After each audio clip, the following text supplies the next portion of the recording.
Die Bewegung darf ich machen, um zwei wichtige Persönlichkeiten der LeadCon hier mit auf die Bühne zu holen. Director LeadCon und Managing Director LeadCon. Bitte mal euer Applaus für Duck und Marcel. Danke. Oh. Danke. Ja, die grooven sich auch noch ein. Aber jetzt sehen Sie hier im Hintergrund diese Aufmachung. Biggest LeadCon ever. Das ist auf jeden Fall mal eine Ansage. Lieber Marcel, was hat euch dazu bewogen und wie lässt sich das mit Zahlen auch untermauern?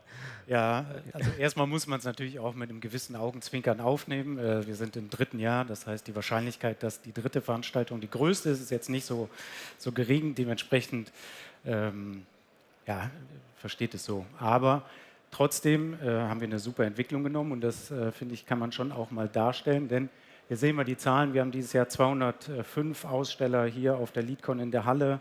Das heißt, wir sind ausverkauft, ausgebucht sozusagen. Wir erwarten 7.000 Besucher dieses Jahr hier.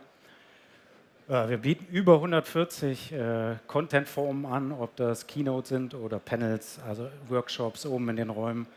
Es sind 150 Speaker oder mehr als 150 Speaker in diesem Jahr hier und wir haben 11 Floors, Stages, Demo-Rooms, also dementsprechend, das ist, glaube ich, auch, das sind Zahlen, um vielleicht auch mal zu sagen, biggest LeadCon ever. Und ich erinnere mich noch gut, lieber Duck, erster Aufschlag, LeadCon X, Schuppen 52, das war 2021. Wie ging es denn da eigentlich hinsichtlich Ausstellern los und wie war das so mit der Akquise? Nimm uns noch mal mit rein in diese Zeit. Ja, das war ja ganz spannend. Ich habe ja ein Jahr davor bei der Ebner Media angefangen. Ich hatte ein kleines Kabuff gehabt von 6 Quadratmeter. Da haben die mich reingesteckt und genau, ich habe fleißig rumtelefoniert und wir haben es geschafft, oder ich habe es damals geschafft, 17 Aussteller zusammenzubekommen, womit das Ganze auch begonnen hat. Ne? Also die Zahl ist auch fest bei mir im Kopf, 10 Aussteller. Und, ist das deine Glückszahl jetzt? Beim Lotto hat sie noch nicht geholfen, aber vielleicht probier es nochmal weiterhin. Ne? Genau. Also ganz klassisch rumtelefoniert. Und was ist dir und euch seitdem wichtig im Austausch mit den Ausstellern? Was ist da eure Philosophie? Also das Wichtigste natürlich, oder für mich halt immer im regen Austausch zu bleiben. Das Allerwichtigste ist einfach, den Aussteller zu verstehen. Halt, ne? Was sind die Needs, was braucht er und was müssen wir denn auch gemeinsam machen, um halt, ich sag mal, so eine Branchenveranstaltung auf die Bühne zu bringen. Jetzt hat sich das Ganze weiterentwickelt.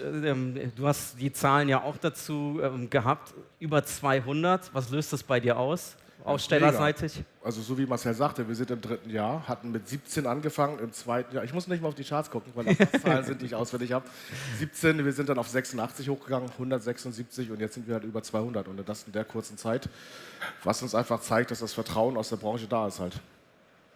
Das ist ja eine wichtige Zahl, die Anzahl der Aussteller. Und dann geht es aber natürlich auch darum, Menschen dafür zu begeistern. Ich spreche die Teilnehmenden, die Besucher an. Nimm uns da gerne nochmal mit rein in die Entwicklung. Während wir hier, ja, da ist nochmal, das ist das, was quasi aus dem Kabuff heraus gestartet wurde und geplant wurde. Viel Platz war da auf jeden Fall. Ne? Da hätten auch viele Teilnehmende reingepasst, ich sag's mal so ganz offen. Ja, auf Riesenhalle. Schuppen 52 im Hamburger Hafen, duftete sehr schön noch nach Gewürzen, Kakao. Ne? Also war luftig, war ja auch die erste 3G-Veranstaltung nach Corona. Und ja, war sehr, sehr spannend, mit so anzusehen, wie sich das entwickelt hat. Ne? Oder überhaupt vor Ort schon, ohne Maske. Das war ich glaube, eine Woche nachdem in Hamburg als erstes Bundesland das Maskenverbot für Events gefallen ist, fanden wir statt. Dementsprechend war natürlich diese Atmosphäre so besonders damals. Ne? Und wir hatten natürlich, also das waren ja surreale Situationen damals. Und die Halle war so groß, weil wir natürlich pro Quadratmeter einfach so pro Person 1 Million Quadratmeter Platz drumherum brauchten. Dementsprechend war das damals so die Situation. Aber ich finde, man kann ja da schon auch gut erkennen, wie das Konzept und wie unsere Gedanken damals waren, wie wir so ein Messeformat oder eine Convention, was wir so, wie wir uns nennen, auch sein wollen dementsprechend. Und zu deiner Frage zu den Teilnehmern, ich habe es ja eben schon gesagt, wir erwarten dieses Jahr 7.000 und wir haben damals angefangen, ganz unten sieht man es mit 400 im Schuppen 52 und sieht, die Kurve ist ähnlich gut wie auch bei den Ausstellern. Dementsprechend freuen wir uns dieses Jahr besonders, dass so viele hier hinkommen und auch wie wir den Spaß dabei haben, irgendwie das zu erleben, was hier passiert und diesen Vibe auch mitzunehmen. Ja. Du hast eben schon kurz angedeutet, so die Überlegung, wo möchte man hin mit der LeadCon, wo möchtet ihr hin? Ich formuliere das mal ein bisschen um in eine Vision. Was ist da eure Vision? Ja, ich glaube, wir kommen so aus dem typischen Zeitschriftengeschäft. Also wir sind eigentlich ein klassischer Zeitschriftenverlag, ein Fachverlag für Zeitschriften, auch die Ebner Media Group im Großen. Und wir haben uns aber immer, seit ich eingestiegen bin, schon 2019, haben wir uns eigentlich immer so verstanden als Partner zwischen den Anwendern und zwischen der Industrie. Wir sind halt im B2B-Markt und so heute nennt man das Plattform. Ja. Früher war das einfach, wir waren der Netzwerkpartner dazwischen, so haben wir uns verstanden. Wir haben dann die Technologien übersetzt für unsere Leser oder Abonnenten, haben denen mitgegeben, was gerade so Trends sind. Und wir haben uns dann eben, ich glaube Ende 2019, wo wir uns die ersten Gedanken darüber gemacht haben, ob nicht ein Eventformat für uns auch vielleicht eine gute Entwicklung wäre als Gruppe, haben wir uns eigentlich damals schon auch genau diese Gedanken gemacht, was unsere DNA, was machen wir da eigentlich wirklich?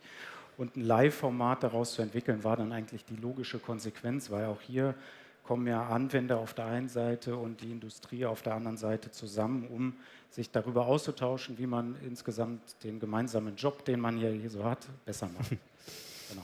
Das ist unsere Vision und neben dem Event wird natürlich weiterhin auch ganz viel die Wissensvermittlung über digitale Kanäle, auch Print natürlich, ist auch immer noch ein gutes, tolles Format. Also wir verstehen uns im Grunde als 365-Grad-Plattform. Das ist ja auch so ein Wort, was ganz oft genannt wird. Das heißt, in diesem Jahr wird ein weiterer Meilenstein erreicht, auch im Zuge dieser Vision. Jetzt weiß ich, dass ihr auch heute schon an morgen denkt. Ja, und das heißt in dem Fall, es ist die LeadCon 24, die wir gerade eröffnen, aber die 25er-Version steht auch an. Wann geht es da in die Vorbereitung rein, Duck? Wir haben schon parallel gestartet. Ne? Also die Gespräche laufen schon. Das Datum ist kommuniziert. Das ist der 14. bis 16. Oktober. Und Marcel hat da was vorbereitet, ja. woher wusstest du das schon? Nee, das Schöne ist auch für viele, wo es die Rückmeldung auch gab, der Termin im nächsten Jahr findet nicht in den Hamburger Schulferien statt. Ne, da gab es ja sehr, sehr oft... Klingelt dein Handy?